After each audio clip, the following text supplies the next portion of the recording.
Hi అండి, welcome to Abhi info. మొత్తానికైతే రేపు ఏం జరగబోతుంది అనేది దేవుడికి ఎరక. ఎందుకంటే ప్రభుత్వం ఏదైతే డబుల్ బెడ్రూమ్ పంపిణీ చేసిందో మన్కాల్ 1 మన్కాల్ 2 దాదాపు 2000కు పైగా బెనిఫిషియర్స్కి అయితే పట్టాలు అయితే ఇచ్చింది. అయినప్పటికీ అక్కడ లోకల్ వాళ్ళు కేసు వేయడం వల్ల ఇంతవరకు అయితే వాళ్ళకు అక్కడ ఏం పనులు జరగట్లేదు. అలాగే గృహప్రవేశం కూడా చేసుకోవడానికి అయితే అవకాశం అయితే ఇవ్వలేదు.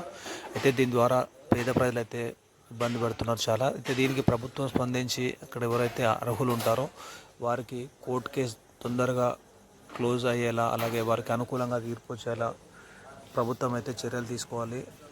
అలాగే ఎవరైతే బెనిఫిషియర్స్ ఉన్నారో మీరు కూడా మీ వంతు ప్రయత్నం అయితే చేయండి. మీకు ఎవరైతే కమిటీ మెంబర్స్ అని చెప్పి మేము ముందుండి నడుస్తున్నారో వారికి మీకు పూర్తి సపోర్ట్ ఇస్తూ ముందుకైతే వెళ్ళండి. తీర్పు అయితే మీకు అనుకూలంగా వస్తుందని చెప్పేసి నేనైతే ఎదురు చూస్తున్నాను. దీనికి సంబంధించి కీలక అప్డేట్ రేపైతే మీకు ఇవ్వబోతున్నాను. కోర్టు కేసు సంబంధించి జడ్జిమెంట్ ఏమొస్తుంది ఏంటి అనేది.